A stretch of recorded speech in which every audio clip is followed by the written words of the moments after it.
Okay, our next speaker is John Macharia from AGRA, Alliance for a Green Revolution in Kenya. John's currently a program officer with AGRA in the Markets and Harvest Management Unit based in Nairobi, and he previously worked with in the Netherlands development organization in Kenya managing dairy programs. He's going to talk to us today about lessons from mitigation post-harvest losses in Tanzania.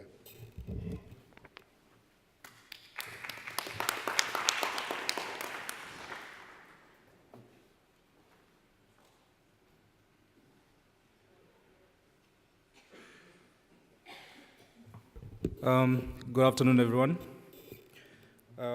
Thank you for having me here. As you've heard, my name is John Macharia, and I work as a program officer with the Alliance for a Green Revolution in Africa. AGRA has been working in Africa since 2006, and we've managed to work in about 18 countries in Africa, along the value chain and also on some systemic issues. Most of our interventions are basically integrated. So we have interventions to do with seed breeding and distribution, improving soil health.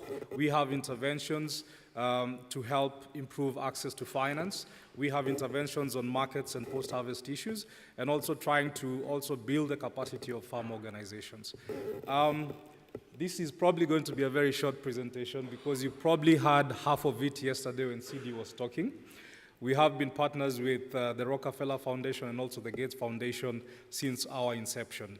So since 2013, we have been working on what is called the Initiative on Western Spoilage.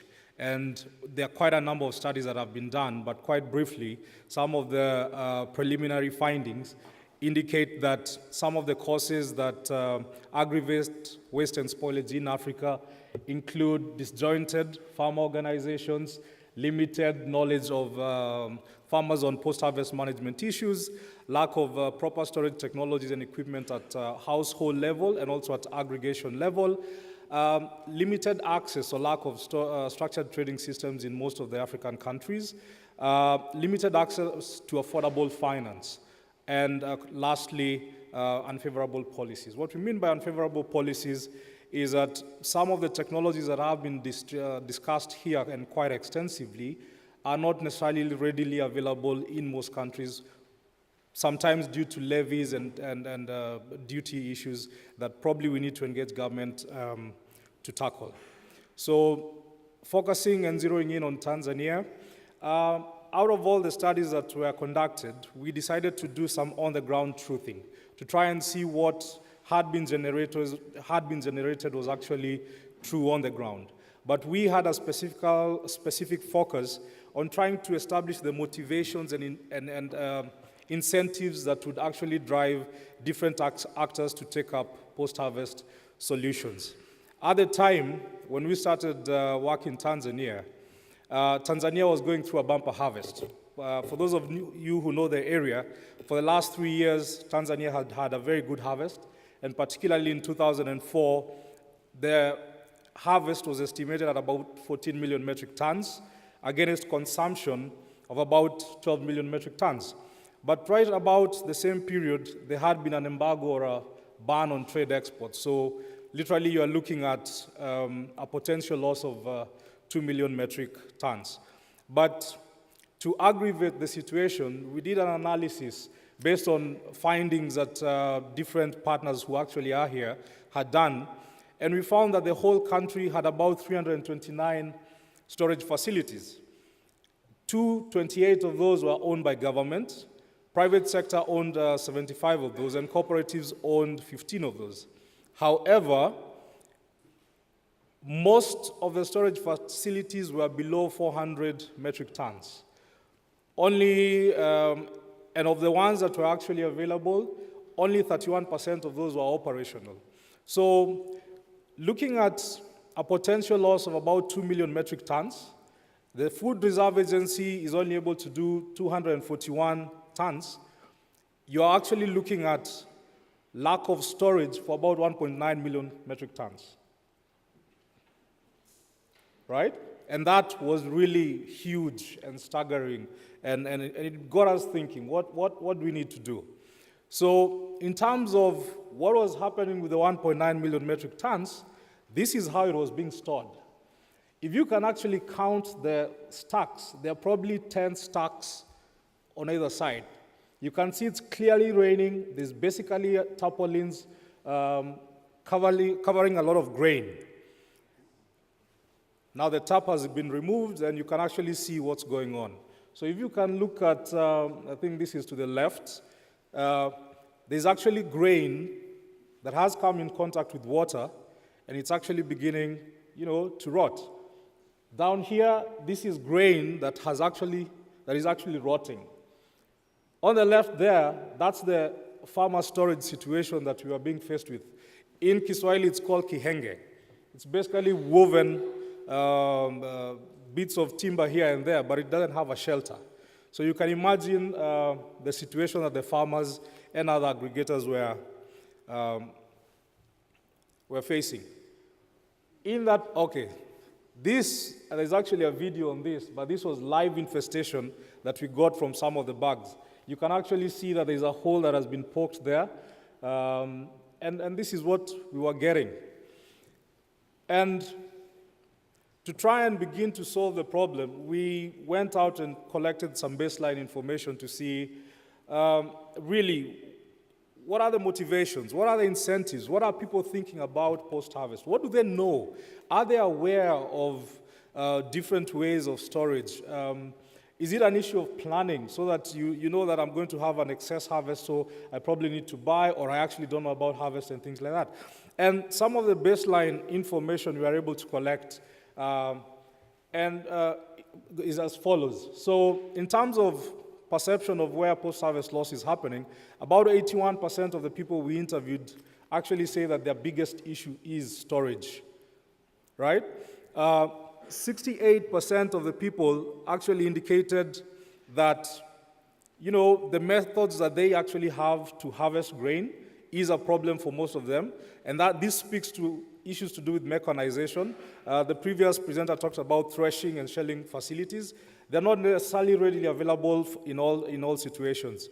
We also had issues to do with drying and also threshing, and those accounted for about 50%, and also some losses in transportation.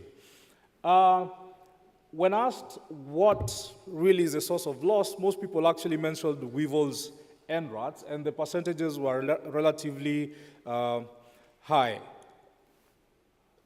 And when asked, so what do you do with weevils and rats? Most people actually prefer to use pesticides and other chemicals, and this is basically using polypropylene bags together with one form or another of chemicals. To tackle rats, people seemed helpless, so some of the solutions was basically chase them away. When asked about awareness, there's generally about a 20% awareness of hermetic solutions like metal silos, pick bags, and cocoons. And this really was what we thought that would make sense to begin to talk to farmers about.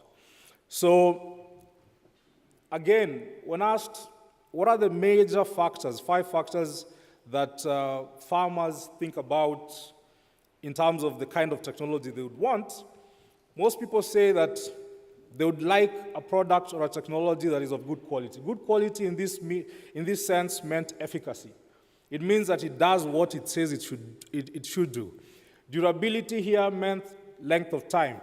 Storage volume meant, if this is a household, how much volume do I need to store? Can I get a technology that is adapted to my way of storage and taking care of my chores in the house? Price was also mentioned, and security was less so. And just digging a little bit deeper, in terms of durability, people preferred a technology that can last about 3.5 years. In terms of volume, you're looking at 561 kilos. In terms of storage time, you're looking about 12 months. But even if people are storing for 12 months, they would want to have access to the grain in month 5. So this means that people are actually storing for home consumption, and really after 5 months or so, they would want to start, consuming the grain, or some people consider grain as a store of value, so they want to sell it. In terms of issues to do with pricing, when, in this case, they mentioned about bags, when a bag is priced at anything higher than $2.35, about 16% of them say they would buy. When the same bag is priced anywhere between about $1 and $2.35, about 42% of them say they will buy. If it is priced much lower, at about 50 cents US, probably 90% of them will consider buying the technology. So, based on the findings that we had, we decided to actually introduce some of the hermetic technologies with some of the partners who are in here.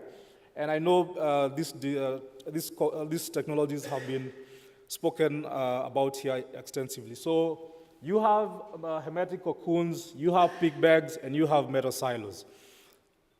And we basically made the training and the learning practical. So it's not being prescriptive. It was going into the village, sitting down with the farmers, setting up a control of pig bag, of polypropylene bags with no chemicals, polypropylene bags with some chemical, pig's bag, metal silo, and hermetic cocoon. And then defining when you have a collaborative decision on when you want to open. In this case, for most of them, it was within 3 months to 4 months. And the same thing happens to, in this conference, I think we've mentioned a lot about involving government. In the photo down there, one of those gentlemen is actually the deputy PS in the Ministry of Agriculture in Tanzania. So the government was also brought in to learn together. And some of the results you're able to see, women participating, analyzing the grain, interacting with the grain that had been stored for a while. They're interacting with grain that has been, unveiled from polypropylene bags that have used chemicals. The infestation, those grains, I think, were found in the cocoon when it was opened. When they were storing grain, this particular photo, this grain was actually put within a cocoon. Then after about 2 weeks, it was opened and the weevils were dead. So everyone was very interested to see, this new thing this new phenomenon. In terms of all other technologies and what we're able to see is generally, there's a moisture content reduction of average 11%. As expected, grain from polypropylene bags had some form of residue. One other thing, when we were involved in government, we took samples from these technologies for aflatoxin testing and we took them to the government lab. And the results showed that most of the grain was below 10 parts per billion, and in some cases it was not detected. But one of the successes out of this work is that the National Food Reserve Agency, together with the NFRA, put out a tender for 90 hermetic cocoons to take care of the grain that they actually had out there. But to get a little bit to some of the things that we hoped to study, I'm sorry, this is a lot of writing, but in terms of technology use, we found that women actually preferred pig bags. And they preferred pig bags because they cook in the house. So they need a technology that is actually going to allow them, within a specific time, to open the bag, draw out what you need, cook, close, move on. Men, on the other hand, preferred metal silos because, it's more durable. They considered it more durable. I don't have to keep buying it. In terms of economics, what was interesting is that people actually began to say, if I'm going to use chemicals to save my maize, how many times do I need to apply this chemical? What's the labor issues that I have? And things like that. And I'm seeing I'm out of time. I'll need to do this. This is the last slide. In terms of solving post-harvest issues, what we think is we need an integrated approach, an approach that not only makes post-harvest technologies available, but also links people together with finance and access to markets. And in this way, you can also use farmer groups and aggregation centers to distribute technologies. Thank you very much.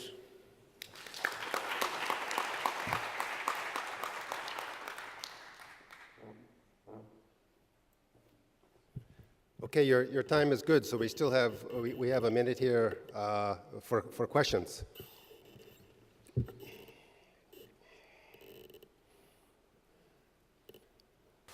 Or did the weevil slide?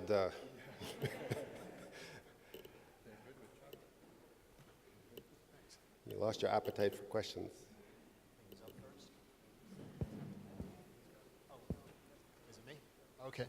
I just wanted to, a quick question on, you had mentioned early on farmer organization. I'm wondering whether you had any specific conclusions on the degree of farmer organization and the ability to adopt some of the post-harvest technologies you were looking at. What we've done is not be prescriptive. Basically, farmers access markets in different ways. A farm organization is just one of the ways. Traders are other ways, and direct contact with millers is another way.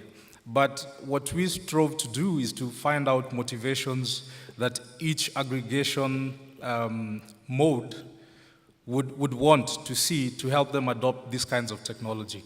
But in terms of learning curve, most farm organizations need access to finance. They also need to have their capacity built, not only in managing, accessing technology, but also in managing the technology. And in the wider report, we actually have situations whereby some of the tests that were set up actually failed because the cocoon was probably not set up properly. Even in some cases, the metal silo, the extraction of air did not happen properly. One more question? Hi, John. When the men saw the cost of the metal silo, did that change their view of whether they'd buy it? Say that again? You said that the women liked the PICS bags because it was accessible. You said the men liked the metal silos because it was durable. You said that most people wanted to buy something that was about $2.35 per bag. The metal silo is considerably more expensive than that per bag. Did that change their view? Not really. What we found out is men tended to look at the long term. How many times do I need to buy this? For the bag, you probably need a lifespan of about 3 to 3.5 years.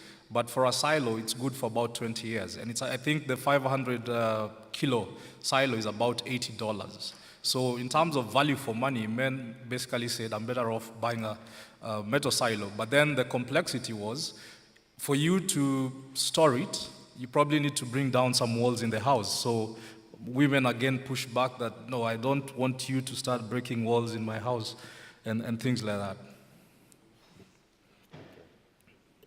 All right, thanks for the questions. I think we'll hold it there, try to stay on time as best we can. Thank you very much, John.